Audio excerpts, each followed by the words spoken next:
اس بات کا یقین ہونا کہ موت کا وقت مقرر ہے، یہ نصیب والوں کا حصہ ہے. ادروائز اکثریت جو ہے نا وہ اہل ایمان میں سے بھی اتنا غلو کرتے ہیں کہ وہ یہ سمجھتے ہیں کہ اگر ہم کوئی سیکیورٹی کے میئرز لے لیں گے تو یہ چیز ہمیں موت سے بچا لے گی. ایسا نہیں ہو سکتا. سیکیورٹی کے میئرز لینا یہ سنت ہے، نبی صلی اللہ علیہ وآلہ وسلم بھی اس کا اہتمام کرتے تھے. اسباب اختیار کرنا سنت ہے، لیکن اسباب پر یقین کر لینا یہ کفر ہے. اسباب اختیار کرنا سنت ہے اور یقین مسبب الاسباب پہ رکھنا یہ ایمان کا حصہ ہے. چونکہ دنیا کو اللہ تعالیٰ نے اسباب کے ساتھ جوڑا ہے، بظاہر ایسی چیزیں ہمیں نظر آ رہی ہوتی ہیں. میرے ایک بڑے قریبی دوست تھے، مجھ سے بھی چھوٹی عمر میں وہ فوت ہو گئے. 2017 میں جب مجھ پہ مرڈر اٹیمپٹ ہوئی تھی تو میں ان کی شاپ پہ انہیں ملنے کے لیے گیا تو مجھے کہنے لگے کہ علی بھائی میں چاہ رہا ہوں آپ کے لیے نا 2-3 سیکیورٹی گارڈ رکھوا دو. میں نے کہا کیوں؟ نہیں وہ دیکھیں نا یہ ایکٹیویٹی پرفارم ہوئی ہے. میں نے کہا اس وقت تو میں خیر کیجولی پھرتا تھا، تو اب ہم تھوڑی سی احتیاط کر لیا کریں گے اس حوالے سے. اور اس وقت بھی نہاتی حالت میں اللہ نے مجھے بچا لیا ہے تو الحمدللہ. تو اب بھی اگر موت مقدر ہوگی تو وہ میں ٹال نہیں سکتا. تو پھر میں نے انہیں ایک جملہ بولا. میں نے کہا میرے بھائی ہم باہر کی چیزوں کو تو کاؤنٹر فار کر سکتے ہیں، آپ سڑک پہ چلنے والی ٹریفک سے تو بچ سکتے ہیں اگر آپ ٹریفک سگنل کی پابندی کریں اور احتیاط کے ساتھ. پاکستان میں تو آپ کو دونوں طرف دیکھ کے سڑک پار کرنی پڑتی ہے، چاہے آپ 1 وے پہ ہوں یا 2 وے پہ.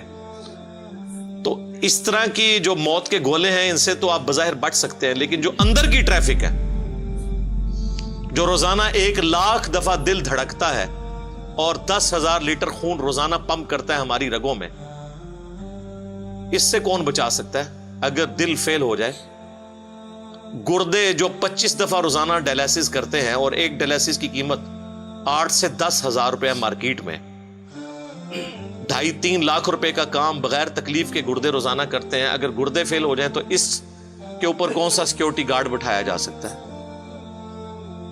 آپ ذرا ایک ایک چیز کو گننا شروع کریں.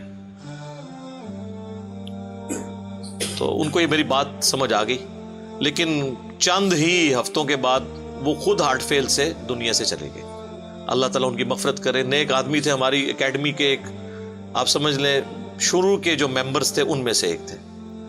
تو لیکن میں آپ کو بتا رہا ہوں کہ اندر کی ٹریفک کو کون روک سکتا ہے؟ تو یہ مسلمان کا یقین ہونا یہ بڑا ضروری ہے. کہتے تو آپ دیکھیں گے کہ جن لوگوں نے زندگی میں خدا کو کبھی سیریس نہیں لیا ہوتا نا، آپ ذرا ان کی بھی زبانیں دیکھیں، اتنی لمبی ہوں گی. او جی جیڑی رات جیڑی قبر ہے وہ باہر نہیں ہے، یہ کہتے ہیں نا. تو اگر یہی بات ہے تو جو قبر سے باہر زندگی گزار رہا ہے بغاوت کے اوپر مبنی، نہ تو حقوق اللہ کا کوئی پاس رکھتا ہے اور نہ کوئی حقوق العباد کا خیال رکھتا ہے، حرام خوریاں تیری گھٹی میں پڑی ہوئی ہیں اور لوگوں کا مال تو ہڑپ کرتا ہے، لوگوں کے پلاٹس ہڑپ کرتا ہے، اور بات یہ کر رہی تھی جیڑی قبر وچ رات ہے وہ باہر نہیں ہے. اگر تیرا یہ یقین ہوتا کہ قبر میں جو رات ہے وہ باہر نہیں ہے اور قبر میں جا کے کسی کو منہ دکھانا ہے تو تیری زندگی اس طرح کی گزر رہی ہوتی.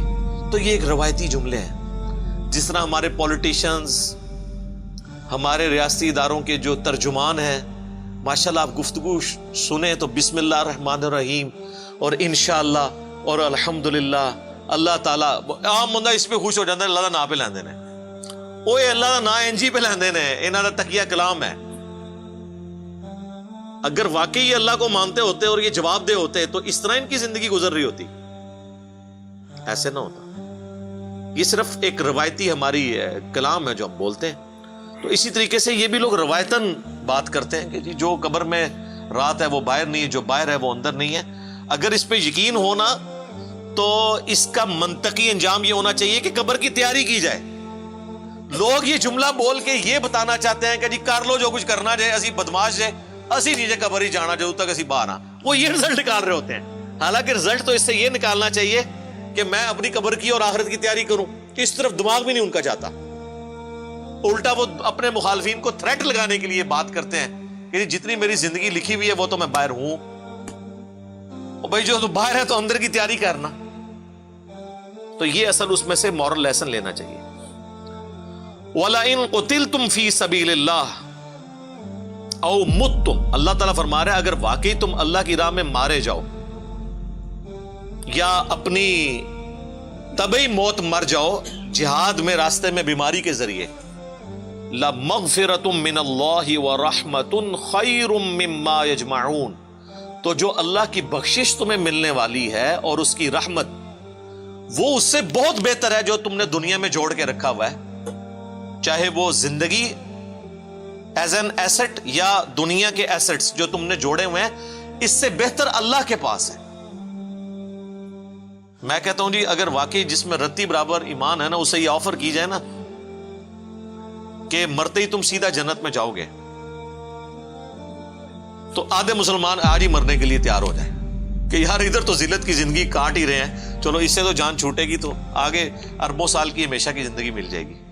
اور اگر کوئی ایفرٹ اس کے لیے واقعی پٹ کر رہا ہے نا، پھر اس کے لیے زندگی لائبلٹی ہوگی، آخرت ایسٹ ہوگی.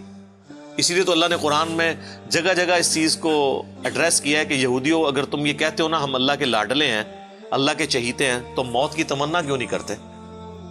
موت سے تو تم اس طرح بھاگتے ہو.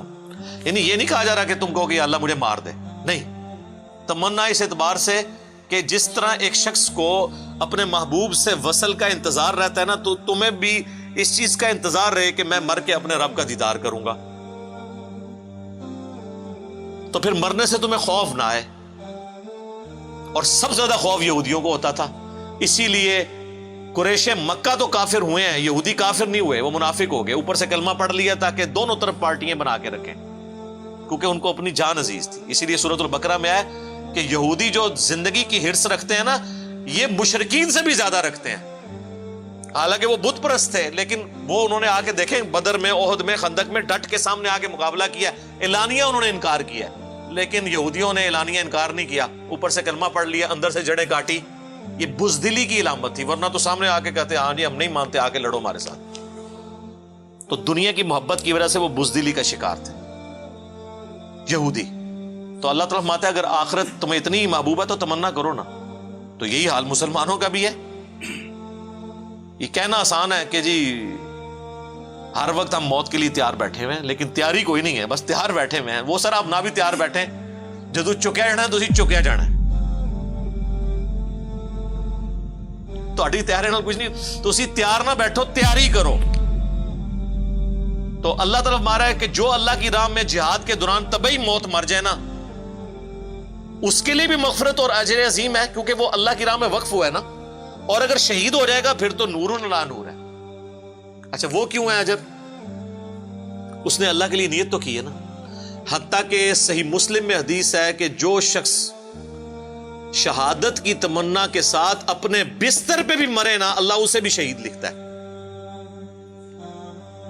اور صحیح مسلم میں حدیث ہے جس کے دل میں شہادت کی تمنا نہیں، وہ منافقت کی ایک شاخ پہ مرا ہے. کلی منافق نہیں ہے، لیکن منافقت کی اس کے اندر علامات پائی جاتی ہیں. کیوں؟ مسلمان کو تو ہر وقت شہادت کی تمنا رکھنی چاہیے، چاہے وہ شہید ہو یا نہ ہو. تو اگر وہ شہادت کی تمنا رکھتا ہے، اور شہادت یہ والی نہیں کہ مسلمان کا گلا کاٹے، پنجابی سندھی کا اور سندھی پنجابی کا، بلوچی پنجابی کا اور پنجابی بلوچی کا، یہ والی نہیں ہے شہادت، جو واقعی میدان جنگ والی شہادت ہو. تو اگر اس کی تمنا ہے تو اس کو تو بستر مرگ پہ بھی شہید ہوئے بغیر بھی شہادت کی فضیلت مل جائے گی. اور بخاری اور مسلم دونوں میں حدیث ہے، اللہ کے محبوب صلی اللہ علیہ وآلہ وسلم نے فرمایا کہ میری خواہش ہے کہ میں اللہ کی راہ میں قتل کیا جاؤں، پھر زندہ کیا جاؤں، پھر قتل کیا جاؤں، پھر زندہ کیا جاؤں، پھر قتل کیا جاؤں، پھر زندہ کیا جاؤں، پھر قتل کیا جاؤں.